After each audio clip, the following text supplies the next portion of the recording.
তাহলে আজকে আমরা আলোচনা করব যে প্রেজেন্ট ইনডিফিনিট টেন্স কাকে বলে, এই টেন্সের চেনার উপায় কী, এই টেন্সের গঠনের নিয়ম কী আছে, ঠিক আছে, এই সমস্তগুলো। তাহলে প্রথমে আসছে এই টেন্সের সংজ্ঞা। কাকে বলে? বর্তমানকালে সাধারণভাবে কোনো কাজ করা বোঝালে বা কোনো ঘটনা বর্ণনা করা হলে অথবা চিরন্তন সত্য ঘটনার উল্লেখ থাকলে ভার্বের রূপের যে পরিবর্তন হয় তাকে বলা হয় প্রেজেন্ট ইনডিফিনিট টেন্স বা সিম্পল প্রেজেন্ট টেন্স, যার বাংলা হচ্ছে সাধারণ বর্তমানকাল।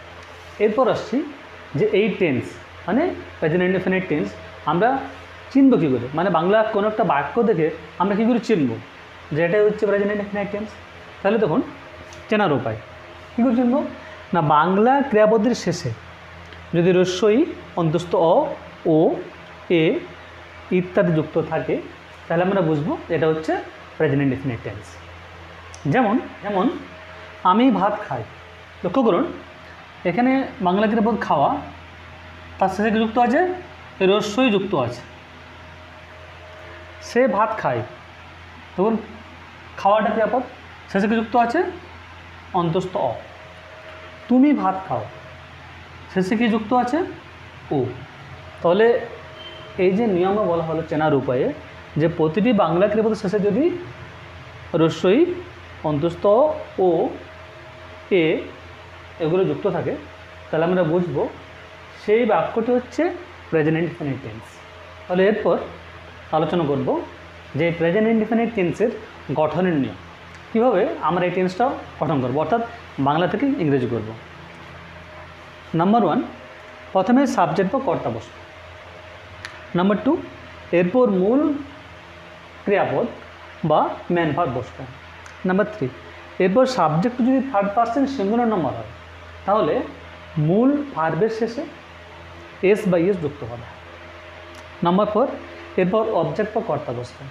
সবার শেষে 5 নম্বর নিয়ম আছে, এরপর আদার কমপ্লিমেন্ট বসবে। এরপর আলোচনা করব যে এই যে প্রেজেন্ট ইনডিফিনিট টেন্স এর সংকেত নিয়ে, অর্থাৎ আমাদের গঠনের নিয়মের শর্ট ফর্ম যেটা সেটা নিয়ে।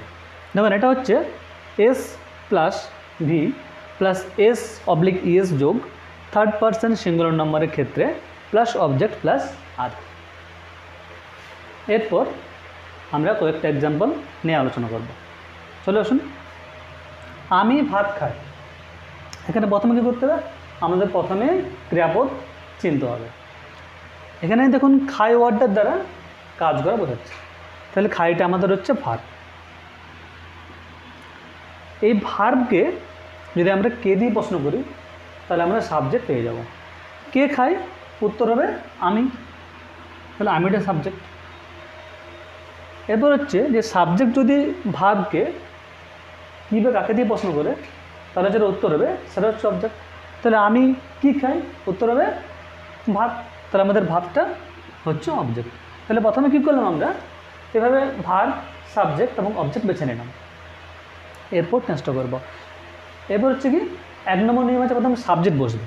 তাহলে সাবজেক্ট আমাদের আমির ইংরেজি হচ্ছে আই, সেটা বসালাম, তার নিচে 1 নম্বর, কেননা এটা 1 নম্বর নিয়মে পেয়েছি।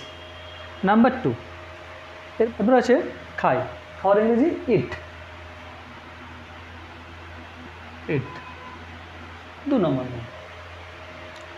এরপর 3 নম্বর নিয়ম।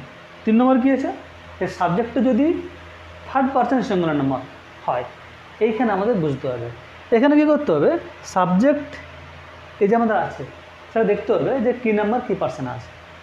নাম্বার পার্সনের ক্লাসগুলোতে আমি বলেছিলাম যে আমাযুক্ত ওয়ার্ডগুলো ফার্স্ট পার্সন, তোমাযুক্ত ওয়ার্ডগুলো সেকেন্ড পার্সন, এবং আমা তোমা কোনো দিয়ে শুরু নয়, সেগুলো হচ্ছে থার্ড পার্সন। দেখুন এখানে এটা আমা দিয়ে শুরু হয়েছে, আমাযুক্ত রস্যই,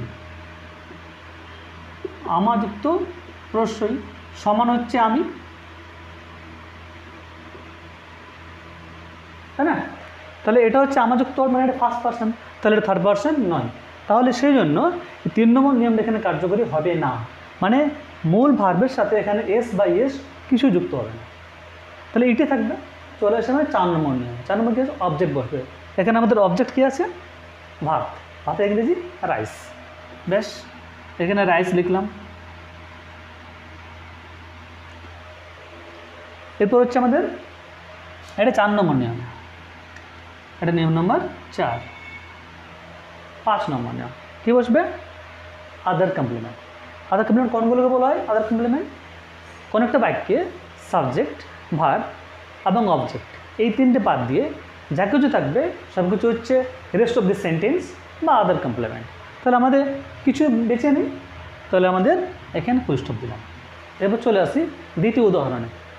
দেখুন এখানে আছে সে ভাত খায়, তাহলে আমাদের খাইটা ক্রিয়াপদ মানে ভার্ব। কে দিয়ে প্রশ্ন করি? কে খায়? উত্তর হচ্ছে সে, সেটা সাবজেক্ট হয়ে গেল। সে কি খায়? ভাত, তাহলে ভাতটা আমাদের অবজেক্ট হয়ে গেল। এরপরে এটা আমরা ট্রান্সলেট করব। নাম্বার 1 মানে গঠনের নিয়মে নাম্বার 1-এ কী আছে? প্রথমে সাবজেক্ট বসে, তাহলে সাবজেক্ট এখানে সে ইংরেজি হচ্ছে হি, 1 নম্বর নিয়ম। 2 নম্বর নিয়ম কী আছে? 2 নম্বর নিয়ম আছে ভার্ব বসবে। খায়, খাওয়ার ইংরেজি ইট, বেশ ইটটা বসালাম। এরপর দেখুন দেখতে হবে 3 নম্বর নিয়ম, যেখানে লেখা আছে যে সাবজেক্ট যদি থার্ড পারসন সিঙ্গুলার নাম্বার হয়, তাহলে আমরা একবার দেখি সাবজেক্ট কি নাম্বার, কি পারসন। সেটা আমাযুক্ত ওয়ার্ড নয়, তাহলে ফার্স্ট পারসন নয়। সেটা তোমাযুক্ত ওয়ার্ডও নয়, তাহলে এটা সেকেন্ড পারসন নয়, তাহলে সেটা কী হচ্ছে? সেটা থার্ড পারসন। আবার সে মানে কতজন? একজন, তার মানে সিঙ্গুলার। তাহলে সের পরিচয় হলো বা সেটা হচ্ছে থার্ড পারসন সিঙ্গুলার নাম্বার। সেই জন্য কী হবে? এই যে আমাদের ভার্ব ইট, তার সাথে কী হবে? এস কিংবা এস যুক্ত হবে। এখানে আমরা এস যুক্ত করছি। এরপর কী আছে? তাহলে এখানে আমাদের 3 নম্বর নিয়মটা কার্যকরী হলো, নিয়ম নম্বর 4। এরপর অবজেক্ট ভাত, ভাতের ইংরেজি রাইস। আদার কমপ্লিমেন্ট নেই, তাহলে এখানেই শেষ।